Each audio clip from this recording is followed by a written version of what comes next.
I'm Tycho, and these are fighting words. As usual, I'm joined by Erdok, and Fritz had so much fun they wanted to come back again.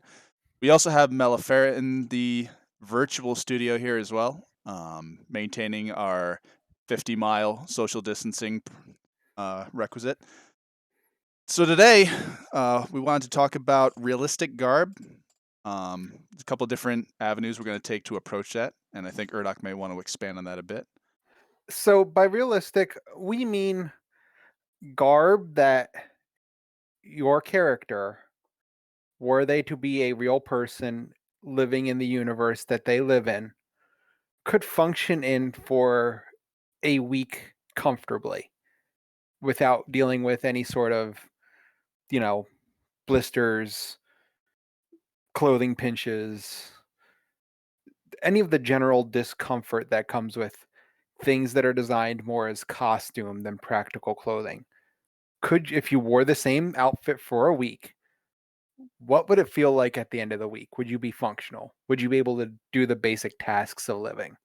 So that's kind of the what we mean when we say realistic in this context. Which is not to say that we routinely wear the same outfit for an entire week at events, because that's just awful. Not saying I don't know people who might do that, but it's still an awful idea. If you do that, you're a bad person. If you do that, you're a bad person. Not only to yourself, but to everyone around you.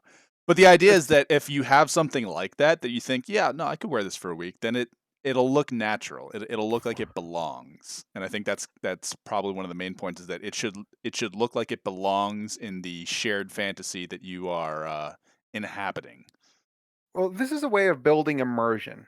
This is almost something that benefits the rest of the game as much as it benefits you when you looking good. Because there are a lot of LARP costumes that, like, I see what you're doing. It might be very, very visually appealing, but shit, you realize this is not Dragon Con, right? Like, we're outside in the woods. You got to do some shit. Are we sure? We sure this is a good idea? And And this in goes. con, Go ahead. I was gonna say, and in context, it might make sense. Just because we use this game because it's such a good example of things done well, and it's got a lot of diverse experiences, so it lends itself to examples. But if you're one of the characters in Dead Legends that doesn't leave the hospital or the saloon other than to walk back and forth once a day, yeah, sure, wear the hoop skirt, wear the corset. Like, that's, yeah, your character is a homebody. This makes sense. But if you're If you're routinely running out in the woods to punch werewolves or chop down trees, the hoop skirt is probably going to get in your way.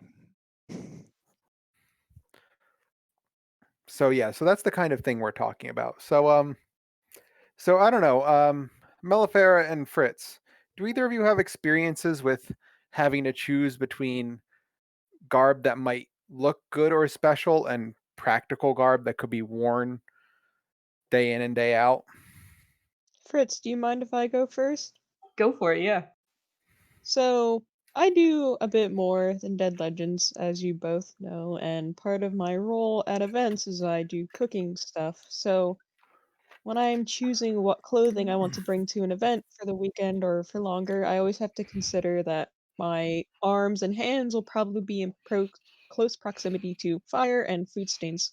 So, for me personally, as someone who's doing a lot with food, I have to be very careful that whatever I'm wearing isn't going to, let's say, if it was glittery, get in the meal, or in an extreme case, if it were to be exposed to flame, burn.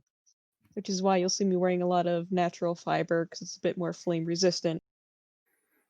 And everything And I you wear gets stained with food anyway by the end, so. and you also tend to wear more close fitting garb. You don't really have anything that crosses over into flowy. Right. Or if you do, you don't really wear it that often.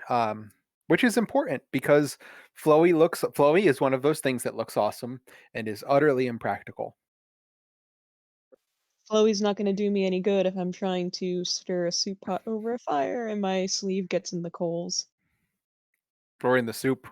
Oh yeah, well, Neither a of I, little these are the best outcome. I don't know. This sleeve soup is always good. Save that for later. You're on the trail and getting hungry. You could just pop the sleeve in your mouth and have a little snack. Just suckle on it. I have not been blessed with a mustache, so I have to compensate. Sleeve, the universal mustache. If God did not make you with a mustache, store bought is fine.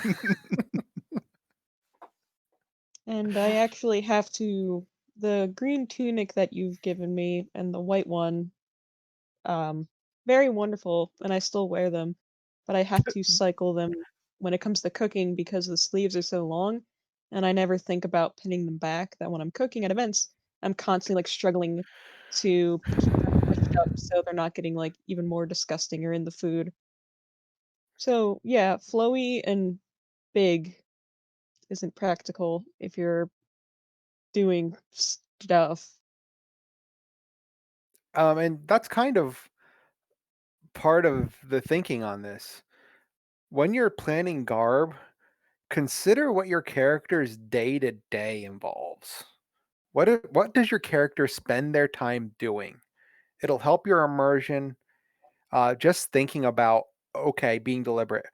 Okay, my character wears this type of pant because they're expected to ride horses a lot of the time, and they need to wear a pant leg so they don't get chafing. And they're from an area where the fiber would be linen, so that's why I'm wearing linen pants. And I'm just taking a very quick to mind example. But think about what your character is doing and how that would affect their choices. What's their station? What's their role in their universe? So, Fritz, have you had that sort of experience as well? Uh, as like a new LARPer, I think for now I'm just trying to build up like a basic kit. And for functionality, like I have a background with mountaineering. I usually go to like the basic function. I need some good fabrics, like wool. I can't really wear like Gore-Tex or spandex stuff, but stuff that dries quickly and that won't give me hypothermia. And generally, wool is pretty expensive, so I've gotten like I've cheaped out and bought like wool blend stuff, which I'm kind of bummed about. Um, Trying to think specifically for Fritz, I really did not think about function at all because I like to run around the woods like a crazy person. But Fritz is a dandy, like an Oscar Wilde cult of the aesthetic dandy. So they like to look really pretty and handsome. Um, but actually, still with Fritz's kit, I did pay attention to the material of the pants and the shoes. Like pants, they're made out of canvas, so like if I trip and fall, which happens a lot, uh, it's pretty durable material. Shoes are durable for running around and doing woodland stuff. Jacket, shirt, hat, not the best thing for doing woods stuff. And it's still not really quick dry, so if I do get caught in the rain, that'll suck. So yeah, it's interesting that you brought up the fabrics because fabric is a big part of it. Um, and you're looking for linen because linen dries way quicker than cotton does. Hmm.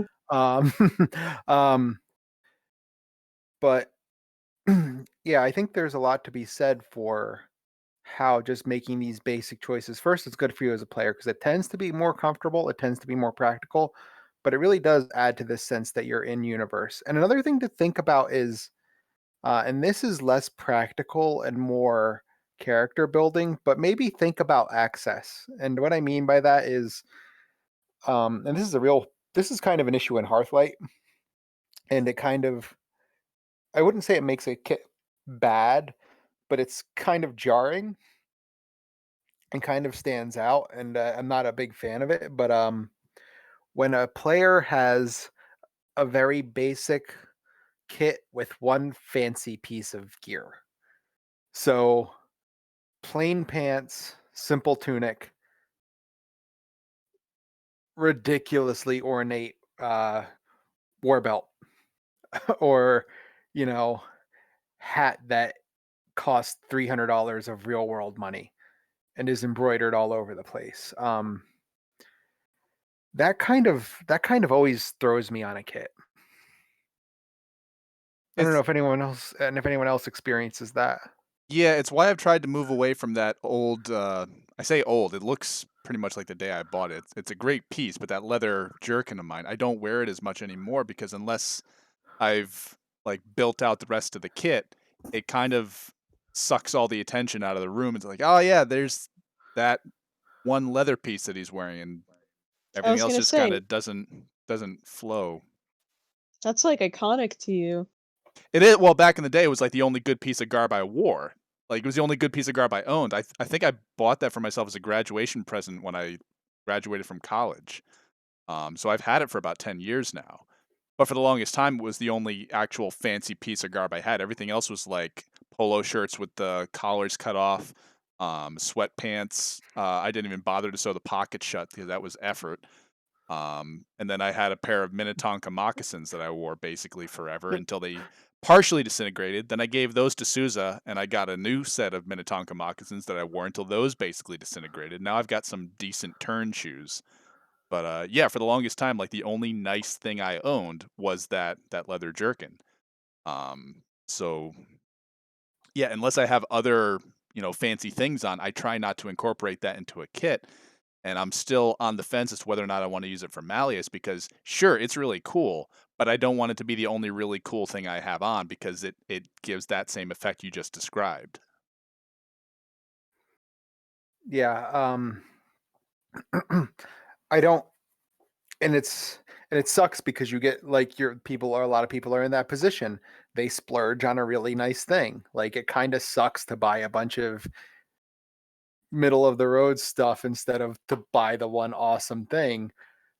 But like from an aesthetic perspective, the the bunch of middle of the road stuff looks better. It looks more complete, and just it doesn't fit. It's very jarring to see a character who is, for the most part, dressed as yeomanry or a peasant, or maybe a low rank man at arms. If we're just going with the medieval fantasy genre, um, who's for the most part is dressed with that. They're nailing it all right, and then they have this one fancy piece of bling, like. It doesn't even look like a set of items that would be owned by the same person. Yeah, that's kind of the thing. And it's like, and if you think about it culturally, there would just be huge cultural pressure to simply sell the thing and upgrade everything else. Like, you know, okay, you have a really fancy vest that's nicely embroidered and bejeweled and all that. Bruh, if your character were a real person, they would sell this thing and buy good shoes. Like like amazing shoes. um get out of that Vimes shoe problem. I was literally just thinking about Vimes. So if you don't know the reference, in the Pratchett verse, there is actually a really good explanation of what it's like to be in poverty, talking about a character that knows that if they bought $50 shoes, they would be set for 10 years, but they can't afford the $50 shoes, so they have to buy $10 shoes, which last 1 year. And over 10 years, they spend twice as much as they would in the $50 shoes, but they never have the money at once. So $10 shoes it is. But yeah, you could get out of that cycle. You could buy yourself some $50 shoes. And Just sell the actually, dang vest. Say again, Fritz. Just sell the dang vest, and then you get good shoes. and I mean, actually, in LARPs, $50 is about the price point for a decent pair of shoes. So that's pretty Yeah. much perfect. But yeah, like that always kind of threw me on characters. It happens a lot with and again, I understand the real world reasons why we all have budgetary limitations. Very few of us can just spend money wantonly. But like even when people are selecting their weapons, like yeah, you're like a dirt poor peasant Holy shit! What the fuck? What the fuck are you carrying Narsil for? I sold my entire farm and every single piece of livestock I own, and I bought this sword. It is my very favorite sword, and the only thing of value I own. My shoes are literal paper bags. um. So yeah. So let's talk about some things that work and don't work for practicality. All right. So this is kind of directed at Fritz and Mellifera. So Fritz and Mellifera, you've both worn a lot of female gendered clothing, and so what are your experiences with like making that practical, making that work from a LARP perspective in terms of having it be comfortable, something that's plausible in universe, something that's durable. Like, what do you think of in terms of that? Like, do you have any thoughts, any things you want to share? Well, Fritz, I went first last time, so why don't you go? Okay. I don't really wear much like clothing. I don't really what I'm naked all the time. I feel like some words were out of order in that sentence. You know, so many words out of order. I don't even know how to word it correctly. I do not wear lady clothes. Sometimes I do when I'm feeling in the mood. Yes, I do wear clothes. No, keep going. This is great.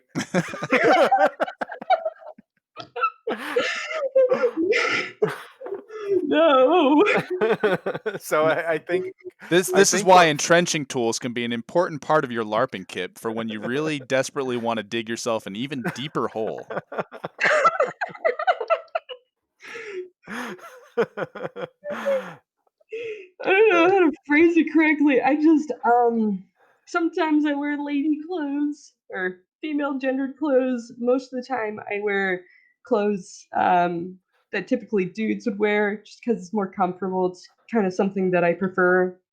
I'm trying to think. The only time that I like played a femme, like a high femme character, was in Dragon Thrones, but it was like a parlor LARP type thing, so we weren't doing woodland running stuff or fighting. For so both, can you talk about the outfit you wore for that though? Because that might be a good exercise in what not to wear. yes, totally. Negative Actually, examples are useful as well. yeah.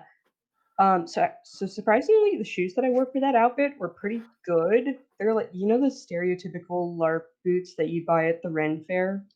Those like I own lace. a pair of those, yes. Yes, that was like the first piece of LARP gear that I bought and splurged on. So I wore those. So that's actually good because good soul and whatnot.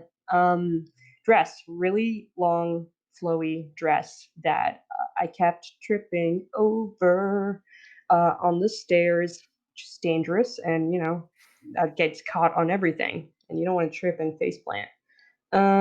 What else? I wore a ton of jewelry. It was really annoying. I wore contact lenses, also annoying. Like they just kept getting dirty. Wore a ton of makeup, and I'm a sweaty person, and makeup like thanks. It just gets in my eyeballs and it burns. Um, then I had to set up horns on my head, so I was just like all decked out in tons of accessories, just trying to look pretty and femme, but like totally would get caught on things. And the horns kind of slipped off my head a lot. Contacts were just annoying and itchy. Makeup bad. So definitely would not wear that to like Dead Legends or Damarung unless I was playing like a sit down type character, one that didn't do much fighting or running around. For Damarung though, took my experience hiking to think about like what I'd wear, and then I also read a ton of books about like Viking clothes. I found that what's the word for it? The thing that you wrap leg wraps. Winingus. Winigus. Weningus. Yes. Yeah, those were actually like not just pretty, they're good for deflecting like burrs from catching on your leggy. Um, I really wish that I didn't buy the wool blend ones because again they dry less quickly. Um, again, most I don't have like 100% wool kit, which is really annoying. I do have a linen tunic, real good. Yeah, just masculine clothes are just easier to do things in my opinion, and they make me happy. Mellifera? So Fritz actually touched on a good point. LARPing is a lot easier if you're wearing male coded clothes. And for example, I've been to a couple events where the bathroom situation has been kind of dodgy. And if you have this big dress, well, shoving that in a porta potty in the middle of the night is a bit difficult. But I kind of forgot what the question was. So if someone could remind me, I was looking at my cat who was here beside me. So the question was, as people who have worn more femme clothing coated clothing than Tycho and I have, um, just what kind of experiences can you share about things that work and things that don't work? So, yes, to the linen and wool combo, natural fibers are always going to be a lot more comfortable than polyester or synthetic blends. You're going to sweat a lot, and, you know, depending where you are, you might not always be able to shower or bathe like you would at home. So you kind of try to maintain a level of cleanliness, and I think wearing the correct clothing is a large part in that. You don't want to be a sweaty goblin. I know some of us can't help it, it's just a part of who we are. But, and as I said earlier, I do a lot of cooking, so it's important for me to wear natural fibers so I don't burn myself. I used to do a lot more combating stuff that involved tramping around in the woods, but not so much anymore. And Rose, my Dead Legends character, wears a lot of pants, and that definitely helps with dragging through briars and other things, I would say. Ultimately, I don't have a whole bunch of experience in this topic, I think. Not that I remember at the very least. I think. Hey Tycho. What's Hey up? Tycho, we need some people who are used to wearing lady clothes to talk about lady clothes on our LARP. So let's ask the two let's ask two of the people who we know who are least likely to wear lady clothes. Well, so I don't wear lady clothes, but if we're talking about like flowing and stuff getting in the way, I can touch on that a bit. Because when I wear the long robes, it's not a dress, and because of the way they're parted, they don't even function like identically to a dress, but it does have a similar silhouette. Um, because they're split up the front, so I have that, and I usually have them split up the rear as well, almost like a cavalry split, if that makes sense. But it doesn't go all the way up in the rear. And I've even found the last time we were at Damarung, I actually um, I was wearing the green robes, and I actually at one point going through the woods, I actually like bundled them up and tucked them into my belt so that they weren't trailing when I was moving through the woods because the brush was rather intense. And there was a lot of sharp things in there. So again, like I said, not a dress, not wearing female traditional clothing, but have encountered similar issues with the length of the garment. Yeah, yeah, flowy is awesome. Flowy is not always practical. I've never had an issue How with it on the field. The only time I've ever had an issue with the length of the robes is in certain woods, and it's Oh only in yeah. certain woods. And it, like I said, it's solvable. But that's because I'm also wearing trousers and a tunic underneath. If I was wearing it as my sole garment, I would feel way less comfortable rolling it up and tucking it into my belt when I'm moving through a pricker bush. how mature do we have to be on this before I comment on something? How do you mean? Sometimes you just gotta pee in the woods, and when you have a bunch of robes to contend for, it's a lot. You're right. You should say that. Listen, it's We've all been period. there. It's period to shit your armor. What? It is. What? It's period. It's period to shit in your armor. Ray, what? No. Yeah. No. No. Yeah. No. It is though. He's not wrong. No. No. And if we ever do never mind. I'm not gonna. Oh, no. I'm gonna stop myself. What from we're making that saying joke. is you two need to go home and read some Bernard Cornwell because he will teach you the way. Oh, I know these things. I don't want to poop in my armor. Well, That's no right. one wants to. Mellifera's been around us long enough. I'm sure she's read some Cornwell by now. I remember It's not when something. Urdoc kicked me in the chest to show me that armor works at one time. Yeah, Yeah. Oh, it taught you. Yep. nice. So, excellent segue, Mellifera. Let's talk about how your armor can be involved in your kit and not make it look like it doesn't belong on you. Well, wait. Before we segue to this, I want to talk about the opposite. Because Okay. this is what I see way more than people getting themselves doing stupid shit with flowy stuff. Because the thing is, flowy stuff is kind of obvious.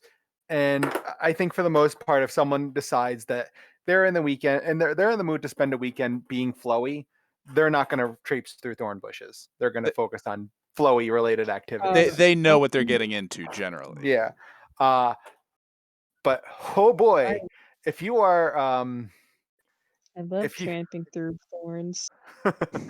me too. But oh boy, if you are channeling Keira Knightley from the King Arthur in the 2000s,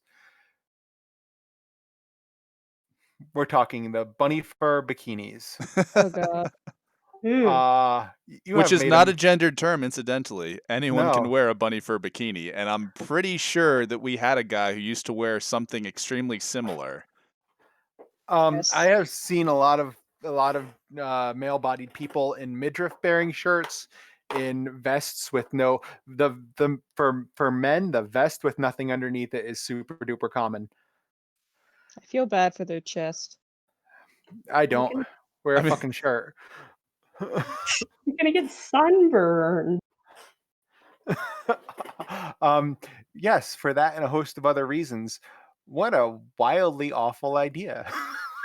Like, Speaking of sunburn, considering my complexion, is it any wonder that pretty much everything I wear covers every inch of exposed flesh except my face? I mean, yeah, so honestly, a lot more immersion breaking for me in a lot of games is people showing way too much skin. Because you just wouldn't. Like, It It's goes back to just- the litmus test of would you wear it for a week? If you yeah. wear a vest and no shirt for a week, generally it's going to have a bad outcome for you. I was going to say, unless you live in California or a place that's like California, it's On going to end fire? poorly. Oh no. If you live in a roaring inferno, feel free to wear a vest without a shirt. Urdoc 2020. You have Urdoc's blessing. Yeah. If your house is currently on fire, show as much skin as you like, sweetie. It'll help because modern fabrics melt to you. But yeah, like there's very limited places and times where it was practical to wear more revealing clothes than to cover up, because it's just like, honestly, in the Northeast where we all live, just from a tick perspective, Oh my god. I get anxiety thinking about like people who LARP in belly shirts, and like, you're giving them so much access. Why are you doing this? Especially in PA, like Lyme disease central? No. No. And then just moving through woods and thorns and prickers and shit, and it's like, no, don't do that to yourself. Yeah, so too little can be as bad as too much. I am firmly in the camp that the best way to deal with heat is deal with it Bedouin style, and just light, fully covering, kind of, airy, but like loose, but not too loose garments. It's just great for dealing with any sort of heat. We made something like a Bedouin tented rag one year, and it was super comfy. Oh yeah. Oh yeah. All right, so let's move on to the armor topic because this one's interesting. Do you want to Okay. restate it? Yeah, so there's so many ways to go with armor, but going back to our original, like, does this look believable? If I look at you, do I believe that you belong in this shared fantasy we're experiencing? Uh, a lot of armor is very strongly culturally coded. Like if you're wearing a musculata and Winingas, I'm going to be extremely confused, and I will probably not like you as a person. Um, uh, that's just one specific example. You could name like, sure, you've got samurai armor on, but you're wearing motorcycle boots. Why is this? But the armor should look like it belongs to the person who's wearing the clothes you're wearing, and it can be done. People do it all the time. People also don't do it all the time, and I'm sure Erdok can think of some great ways that he has seen this Oh, embodied in a very poor fashion. oh gosh. So this is the historic.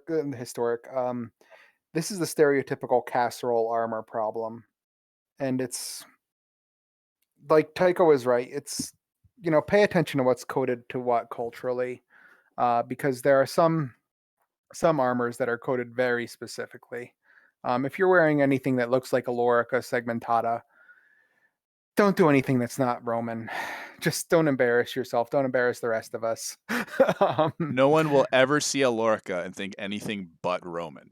yeah, It's too late. That ship sailed. That that ship sailed before the birth of Christ. You can't do it. and just don't do leather lorica. Just don't. Just don't ever. Because um, it still reads as Lorica. just ugly. Just Yeah. bad lorica. So even if it's in like a super high fantasy that's like, there's no such thing as Earth. I'm just playing devil's advocate here. Somebody's gonna say it. They're gonna be like, it's a high fantasy. It doesn't have anything to do with Romans. Even if it's like more high fantasy than Tolkien. If you're wearing lorica in a high fantasy that is not Roman, you are probably playing a culture that is Rome with the serial numbers filed off. Right. And anyone else in your culture, like faction, who wears armor should also be wearing Roman coded armor. Because I can't see a way for Roman armor to coexist with any other type of cultural armor. It's so iconic, it's so uniform that if you were to say, yeah, no, I'm just a member of this, you know, finger wiggly, piss drinking magical faction, but I'm one of their guardians, and the guardians can wear armor. So I chose this type. Okay. But if that guy over there, who is also one of your, finger wiggling, piss drinking guardians, is wearing mail and you're wearing Lorca, and there's a guy over there who's wearing a coat of plate, I don't believe your faction. I don't believe your culture. You're too disparate. So Yeah. I could see if they were like, yeah, so the members of the order of the finger wiggling piss drinkers have these martial guardians who don't cast magic, but they do wear armor, and they use these segmented metal plates. Well, sure, if everyone's kind of going for that Roman vibe, I would also expect that the actual casters would probably be wearing, Roman civilian garb, just because it fits with the segmentata. And again, we're back to, you're probably playing Rome with the serial numbers filed off. And it's just kind of like, even if something is in a fantasy setting, some things are just such a strong association. Like there's just such a strong mental association that you're not going to be able to wrest it away. You're not going to be able to pull it back from whatever cultural association it has. I'm trying to think of an example that's not completely ridiculous. Mail is probably one of the easiest things to port because it's been used so commonly, so frequently, that it's not as strongly tied to any one thing in particular.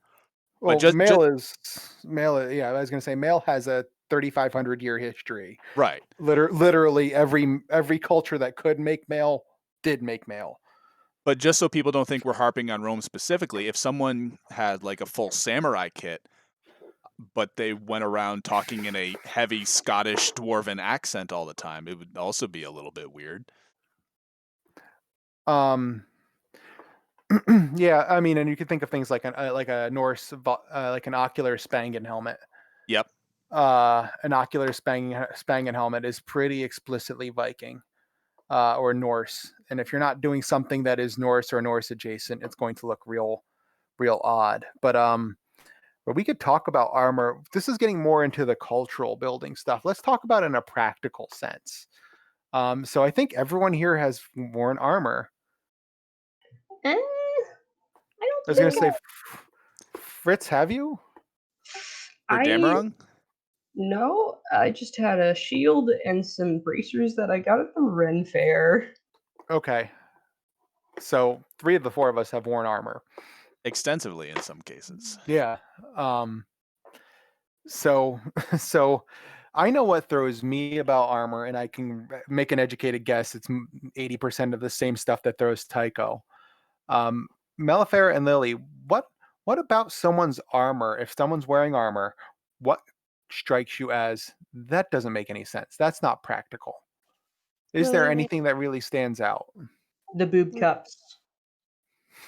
Sorry. so yes, boob cups is definitely part of it, but to go on a different tangent when it comes to talk about believability is it one made out of impractical materials? Is it made out of leather when it should be metal? 2, is it new and shiny? And it's one thing to get a new piece of garb and be like, I'm so excited, and it's nice and fresh and beautiful, but it just won't look good for photos, especially. There's something to be said for weathering your equipment, and I think that really applies to garb. Yeah, agreed. Weathering looks really good. It's just really tough because you spend so much money on a piece and you're like, no, I gotta make it look like shit. Damn. I never endorse artificial weathering. Just wear it. It'll Just- weather on its own. Just wear Roll it. down a hill. Bet. Yeah. I mean, I do endorse hill rolling and general grass and woods related shenanigans to break stuff in. but Like putting it But in I- a 5-gallon bucket full of rocks and rolling it down the hill? No. Put it on No. yourself and roll down the hill. and roll down the hill. Yeah. Get that story. Get that experience. Live your best life. But yeah, no, I was like, is there any particular pieces of armor or ways of wearing armor other than boob plate, which I'd like to avoid just because it's been beaten to death. Yeah. The internet has chewed up that bone and beaten that horse until it's ready for the glue vat. As my friend Pearson refers to them, breasts plates. Oh. Can you repeat the question? I'm sorry. So is there any sort of way of wearing armor or any particular style of armor that just strikes either of you as that does not make sense? No one would fucking do that if their life was really on the line. Like that's like if you had to, march around in this, or if your life was actually on the line, no one would fucking do that. It's difficult. I don't really know much about armor.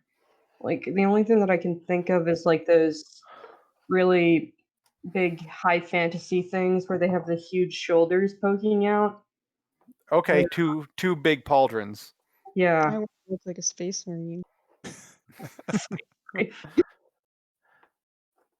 I mean, all right. So that is the exaggerated Warcraft style pauldrons. Yeah, I can't disagree with that. That is something that looks awesome on a video game model. Just like I cannot imagine trying to defend my life with those stupid things on. And that is part of it. That is actually a really good point, because this is the kind of thing that looks great in art. Whether it's digital art or a character rendering or anime or print art, it looks fucking awesome. It looks great in a D&D manual. And then you get it on the field and you watch someone move in it, and it's just like, oh no. To reinforce that point, the last time that we had someone take the field with us wearing exaggerated oversized pauldrons, I believe a man literally ripped it from him with his bare hands. Like tore the armor off his body. They were Mongolian wrestling at Oh, the time, but yeah, no, it got tore to shreds. oh yeah, that was Taltosh, and Yep. he stripped that boy. Yep. See, Taltosh does not play games. Taltosh does not fuck around. I the more still you grab, the worse things. would say again. The more like things to grab onto, I feel like the worse it would be. But I don't know. There may be some loopholes. Well, that can be an issue with leather as well, and especially what Mellifera mentioned was, is it made of leather when it should be made of steel? Because you'll see sometimes someone will have a reproduction of what ought to be a metal, like I've seen like leather versions of a Globos breastplate, but because leather doesn't form quite the same way that steel does, it's not as, I think, ductile would be the way to describe it. It's not as malleable. The leather usually has to be cut and riveted in such a way that you're going to have layers to it, whereas a Globos would just be one solid piece of domed steel. So you can have reproductions of steel armor made in leather that have more weak points to them, like more almost like shingles, if that makes sense. Like that layered sort of effect that isn't necessary with the metal. And sure, there's layered metal armor. Ray and I both wore Lamellar for a while, but the coats that we both wear now, the metal plates are interior, and I don't see that as often with the leather. There was a fad back when I started playing for Ninja Brig, which was just like a suit jacket filled with little pockets of leather. But those fell out of style. But generally, leather reproductions of metal armor are all external. They don't have that that coating that we have on the coats of plate. I'll actually give leather armor generally a pass. I'm kind of an outlier in that for most of the circles I run in, but like I like leather armor. Like I think it looks cool. Oh, I think it's visually interesting. And even I don't the I'm going to take a steel suit and recreate it in leather. I'm not a big fan of that aesthetically, but it doesn't look. If there's a gap in plausibility for me, it is why would this be a thing in leather? Like yeah, it's not that I don't believe this armor would be reasonably functional. No, I'll buy that, but it's like, why would you do this thing in leather? That would be so. Like you're talking about the Globos. If you don't know what a Globos is, it's a very typical high Middle Ages big steel round old breastplate, sort of that transition between medieval knights and conquistadors. That kind of almost bulbous. It really does look like a bubble over your chest. This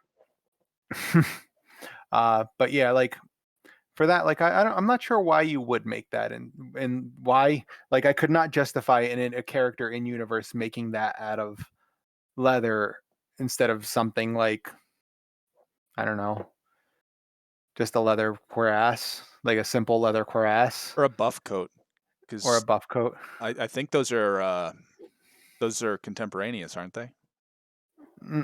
Buff coats later. Okay. Um, But yeah, I don't have a problem specifically with leather either. I've worn it. I'll probably end up wearing it again in the future. It's what I have on hand for my Dameron kit, just because I don't have anything metal that would fit a forest troll. But yeah, there's definitely good and bad leather, and leather, because some people try to market leather as the cheaper option. I've seen I I don't even know if I've seen more lousy leather armor, but the lousy leather armor tends to proliferate more, if that makes sense. yeah, you have seen more lousy leather armor because it's more available, Yeah. and there's a perception that it's cheaper. But yeah, like I want to go back to what Fritz was saying about the single pauldron, especially the single pauldron. Single pauldron is the most useless piece of if you're gonna like it looks cool and that's why people do it. And I think it looks cool too. And I do it for a costume. But like it's fucking pointless in terms of self-protection. I I can't think of any times when I've been hit on a single shoulder instead of lower arm, chest, back, legs. Been hit all those places, but not that single shoulder. So Mellifera, you've been quiet for a little while. Does anything like and you have been around a lot of armor because Hearthlight is your primary game. Has any armor ever really stood out to you as what the fuck? Like how is this supposed to be practical? How is this supposed to be a thing that saves your life? I've always kind of believed that armor should be a sort of, how should I put this? It should be smooth to deflect blows. So when I see like armor pieces, either in LARP when it's not made out of metal, but they can get away with more foam pieces, especially, it's just like this seems like something stuff would get caught on, which you would not want. Not to talk about titty armor again, but like that case, like, hey, instead of deflecting blows away from your body, this is deflecting blows towards your chest. Honestly, unfortunately, I don't know a whole bunch about this bit, I will admit. I used to fight, but not anymore, and I just wore the cheese grater when I did. I think you did bring up a good point about shot traps because shot traps exist in forms beyond titty armor. A shot trap is a a surface that through intention or through a failure of design channels impacts inward. Um, so the easiest example is in the breastplate that I just said we're not going to talk about. Too late. Lash yeah. the steering wheel.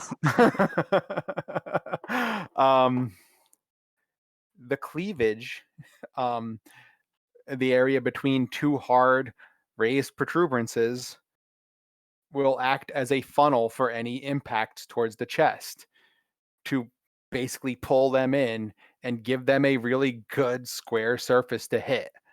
Shot traps happen everywhere. There are natural shot traps on the human body. The pelvis is a shot trap. The underarm, the junction of the arm and the shoulder, is a shot trap. These are natural shot traps on a human body. But there's some armor that's just like, bruh. Like, do you know what's actually more common, I think, than breastplates? What's that? The war corset. I see the war corset way more often than I see armor with breastplates, and even that's usually leather armor anyways. So it's borderline war corset anyways. Oh, we're making friends tonight, huh?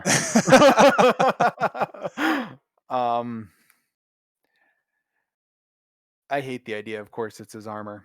I hate the idea of an armored corset. That is something that should not see a field in most games. I will grant you this. I could probably come up with some genres where it could be in character and interesting, but everyone else better the hell be in as equally ridiculous garments. I could see it working in Dead Legends because you don't actually need the armor. You're not doing an awful lot of melee.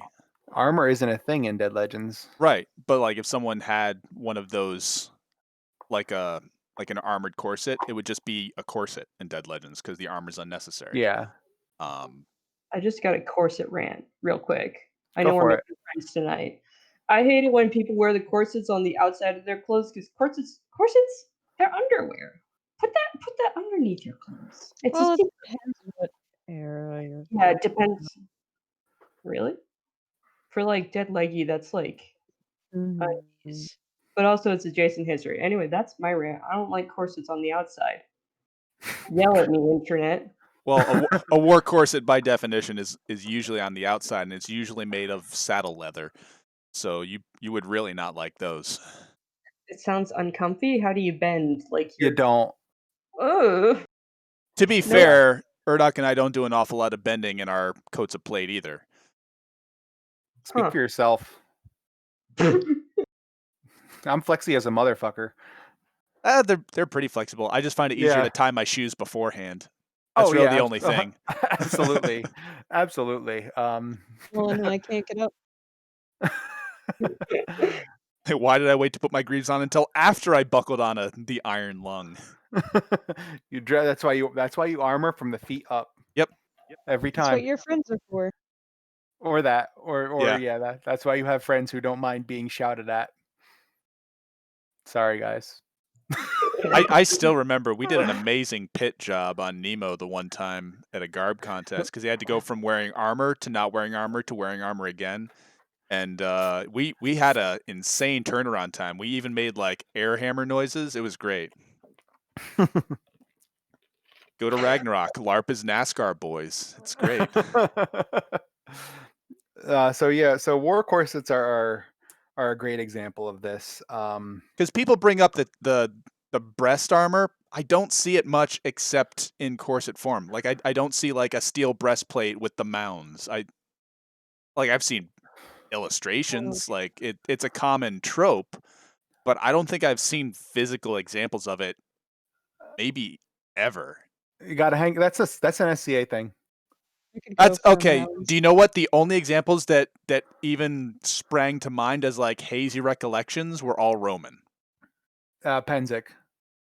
Well, I haven't been to Penzik, but I know a lot of Romans cross game, and I do seem to recall that some of the female Romans had armor like that, but in like that brassy color that Rome has so much of. Yeah. That's the only time I think I can remember seeing like formed metal armor like that. So you know what does get me, which is kind of going to sound like you big old hypocrite, Urdoc. Some people who like there are certain types of armor that you can get away with wearing all day every day, and there are certain types of armor that you cannot get away with wearing all day every day. And this is especially true for LARPs where the players can get away with foam armor, because like I don't see a lot of people wearing actual plate all day every day, because that is just so miserable. um, like wearing full plate harness all day would be such a miserable physical experience that I can't imagine anyone doing it. Maybe One Ballard. time, I wore the cheese grater like all day at an event, and like the rest of the event, my knees just hurt. And to be fair, I don't wear armor that often, so that's probably a big part of it. But I could not imagine wearing anything bigger than that for like hours and hours on end, and being okay afterward. I did it all day at work last year for Halloween. I'm not going to do it this year, as much as the kids love seeing me in armor that weighs more than they do, because I haven't worn armor all year, and I'm not going to go for my first time back in the suit for a whole day. And that is a true thing. If you're wearing metal armor, as you wear it, your body develops all these little tiny muscles in between your ribs and in between your vertebrae. And they're muscles that really don't get developed unless you're just carrying lots and lots of shit. And when you don't wear armor, those muscles atrophy. And when you wear armor after not wearing armor for a while, it sucks balls. It is just very uncomfortable after a half an hour. But yeah, I'm talking about like folks who you'll see them walking around for an entire game in what is supposed to represent plate armor. And it's like, if that wasn't foam, this would not be a thing that you do. Would be dead. This is not comfortable. Like, Well, and the thing is, I wouldn't even call you a hypocrite for that, because the armor that you and I wear, we don't wear all the time. We don't wear it for weapons check. Like, we put it on when we're about to go to the field, and when we're done, we go back to the cabin and take it off. Even at Damarung, when we're like ostensibly playing for a 24-hour period, when we pause for the 5 o'clock hour of necessity, we don't. You take your mail and everything off for that too. so at Damarung, I will say, so here's the thing. You can wear heavy armor all day. You just have to be thoughtful about it. So it's not that bad to wear a breastplate all day. I have done it multiple times. I don't do it for Hearthlight, you're right, because it's not important to do for Hearthlight. I don't have to worry about being attacked on the way to the field, so there's no point in putting it on until the very last minute. But when I did the Malleus playtest, I stayed in my armor from from 10 in the morning till about 2 at night. Apart from that hour break in Damarung, I routinely keep the mail on from 10 in the morning until 12 midnight to 1 o'clock whenever we slow down and stop moving. But the thing is, I'm not wearing full harness. I'm wearing stripped down versions. And I think that's kind of more an add-on thing. That'll make, to me, that makes someone's kit look better. It's not something that detracts if it's not there, but if I see you've modified your armor for practicality, that sends a lot of signals to me. Like, you've stripped off pieces that don't get used a lot. You've stripped off, so when you're wearing armor, thigh armor binds on everything and is the worst. Shoulder armor is mostly irritating. I have a lot of functional shoulder armor that I could usually look around in it. It's still fucking irritating, versus a baseline of nothing encumbering you. So if you're getting rid of thighs, shoulders, and actually elbows and knees, surprisingly, elbows and knees are really annoying to armor, and they tend to get caught in everything. So if you're removing the shoulder pads, your thigh armor, and your joint armor, I'm going to take a look and you go, huh, they probably thought about this a little bit. That kind of shows some consideration and just a nod to what works. As opposed to if you show up on the field looking like you stepped off the Dark Knight Armory website in whatever weird fluted stop sign armor they're marketing these days. Yeah, or just and not even if you step off the field, because the field is one thing. Throw on everything you own, make an impression. I get that, but if you're in a game where you've been wandering around the woods for 8 hours, doing that in real armor is a physically draining experience. I train to work and exist in armor and to function in armor at a high level, and it's still draining. If you're not showing, just people in armor that's only practical for tournament or battlefield, traipsing around in quests, that kind of throws me.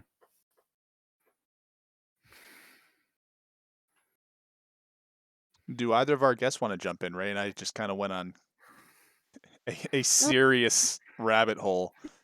Like I've said before, I don't know a whole bunch about armor. I just have Ren Fair bracers. I know nothing. So again, it doesn't have to be personal experience. This could be your impressions of other people. What are your perceptions when you see someone? What? Let me put it to you this way. What makes armor look good? When you see someone who's in a game and they're wearing armor, what makes you think this person is doing a serious impression of a warrior? I would take them seriously as a threat and a combatant. Let's phrase the question that way. Obviously, not having piecemeal kits, so you want everything to kind of look like it's coming from the same area. I think we've touched on that already, however. We can come back around. I mean, there's something to be said for rust, but armor would cost so much, it doesn't make sense that, if I lived in this time period, I would probably take care of this, because this costs, my whole life savings. I'm not crazy about leather armor with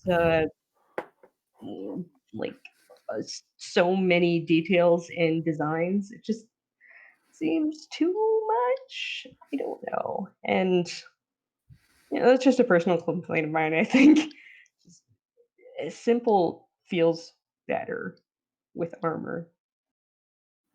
Okay, so I can see that.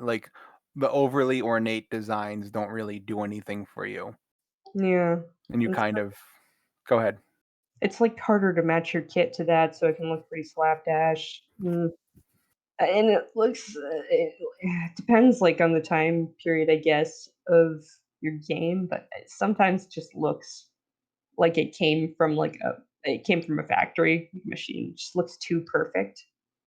I would actually say that's a pet peeve of mine.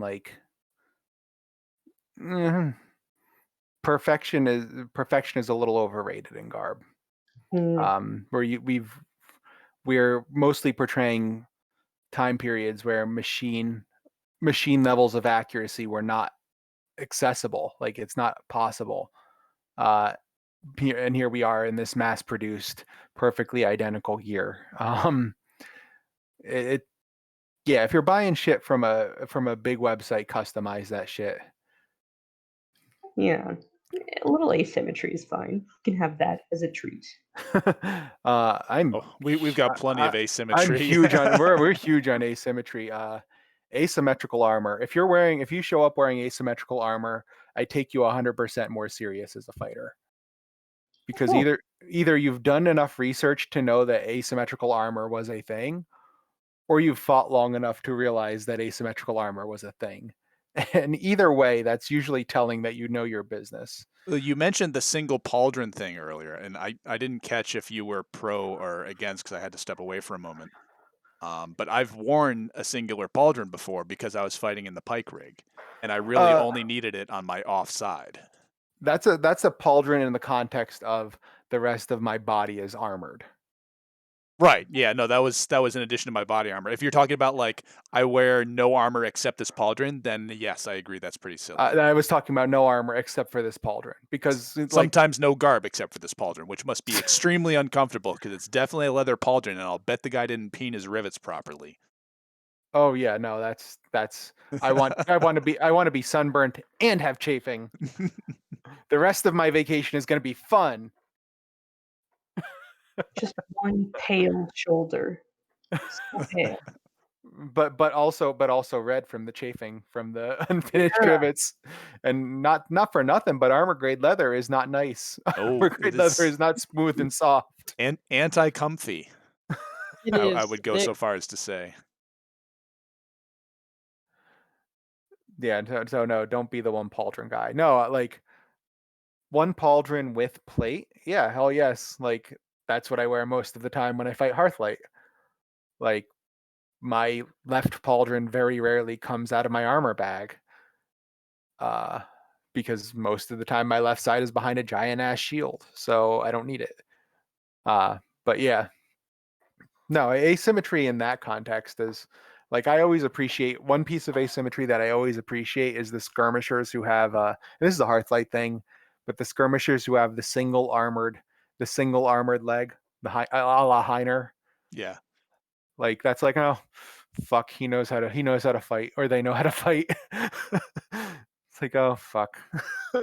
Either they know how to fight or they think they know how to fight, and either way it's a bad time. But yeah, no, that's kind of what I was looking for. Just like I want, because different people have a different eye, and it's kind of I'm always interested in what works visually for people, because at this point in my career as a medievalist, I've developed an appreciation for armor and the way armor looks that's informed by a whole different set of factors than someone who's new to it. Because I do steel fighting, I'm looking at it from a would this work perspective. I'm looking at this from a moderately interested in historical accuracy perspective. Would this have been done? So I kind of get a different sense than people who are not coming from those backgrounds. So that's kind of what I was really interested in, just to hear what makes you think this person is a serious warrior. Like, what about their kit makes you think this person has got game? This person can fight. I don't fight, so this is more of a Fritz question. Well, you did fight. Yeah, and you can judge people, so you could still kind of answer it. But if you don't want to, that's okay. Like, don't feel like you're not allowed to answer this because you're not an active fighter. I just have nothing to add. Okay. So I want to springboard off the whole armor thing and try to give some examples of, because you mentioned that you and myself as well come from kind of a would this armor work, more of a historical perspective. What do you think makes good fantasy armor? Oh. Because we've given a lot of negative examples for a fantasy setting, mostly to do with like trying to drag something away from an iconic culture and be like, yeah, no, this Roman armor is definitely not Roman. But what? So, So I'll go out. I'll go out the gate with this. okay. 100%. If you're doing the barbarian, I have bracers, a war belt, and a fur skirt or fur leggings, and that's it. I fucking love it. I Yep. fucking love it. It's such an iconic look. So the barbarian look, I agree. Very, very fantastical. Not super practical, but definitely fitting. It's pretty. Hmm. I don't, yeah, I don't know. I know minimal things about Warhammer, but those dudes with all the little ribbons on their armor, Oh, the purity seals. I think that's neat as hell. Like that's just some cool culture, and you can like show rank. It looks cool. Just looks neat. Okay, so that's a really interesting little tidbit there. Things that show cultural affiliation and possibly status. Tell a story with your armor. I think is the point of that. Like if your character has a bunch of little things hanging off their armor that clearly makes sense. That's one of the big things. It can't just be random bullshit. There has to be some consistency. And even if you don't know that, how to read it, it has to be the idea that, oh yes, this means something. You can look at in the modern military, someone's slate of medals and rank insignia. I don't know what the hell it means. I do know that it means something. It's clearly systemic, especially if it's a motif that repeats over multiple characters. So, Hmm. so that's an interesting sidebar. An example of the repeating motif that you can see in our background image is that I think almost everyone in that image, with one or two exceptions, is wearing the Radiati sash, and that's a thing that might look out of place with one kit or another, but I think it looks pretty good with everything we're wearing. And again, it's that repeating motif that ties together a number of disparate kits. I mean, between what you're wearing, what Einen's wearing, what Leaf is wearing, what I'm wearing, none of us really look all that similar. But the sash does kind of tie it all together, just like that rug. So what other fantasy, and it could be fantasy garb, if you want to expand it to that. But what fantasy looks, even if they're not practical, strike you as like, yeah, this is cool. Like I can buy into this. I'm here for this. Okay, so when it comes to garb, especially, it all comes down to realism. If your culture that you're building is in a very cold area, they're probably not running around wearing minimal clothing. It's probably very thick, like woolen garb, and that's stuff you have to consider. A lot of LARPs don't really develop the cultures of their nations, I tend to find, but I think something as simple as garb notes can really develop and flesh out a character. And like you said with armor, telling a story is a big part of it. To go off Ha- of it, I think like the region like that your character is from should dictate what materials they make their clothes from and their armor. I think it's really neat when people make armor from like wood or like pseudo wood for like wood elves. Uh, You know what? I could buy that. If you're doing it well and it's tied to your culture, I could totally buy non-standard material for armor. That's actually one of the times when I really like foam armor. Like wood elf foam armor could look really badass. I could be into that. Like if you're using, especially if you're using foam to convey something mystical well, that's when I appreciate the foam. Like Hmm. this is not foam trying to be steel. This is foam trying to be a substance that there's no practical way to work, like wood or stone or what have you. or magic. Speaking of Yeah. magic, one thing that I like, and I don't always see it done well, but when it is done well, I really like it, is lighting effects. Oh, Mm, like integrated into the armor. Yes. Oh yes. I don't, It's easy to do badly, but when it's done well, and I have seen examples of it being done very well, I am a big fan of lighting effects for fantasy kits. oh yeah. Oh yeah. I think that's great. And like you said, there's ways to do it well, and there's a lot of ways to fuck it up. but there are some ways to really do that well. Um, I'll give something that I love. If you're doing something that's like a juggernaut or a dwarven style kit, and it just looks like you have layers and layers and layers of armor, um, so that like you almost look like a walking avalanche. I was gonna say, I'm so you look like a Dalek with longer arms. Yeah, I'm into that. I'm into that.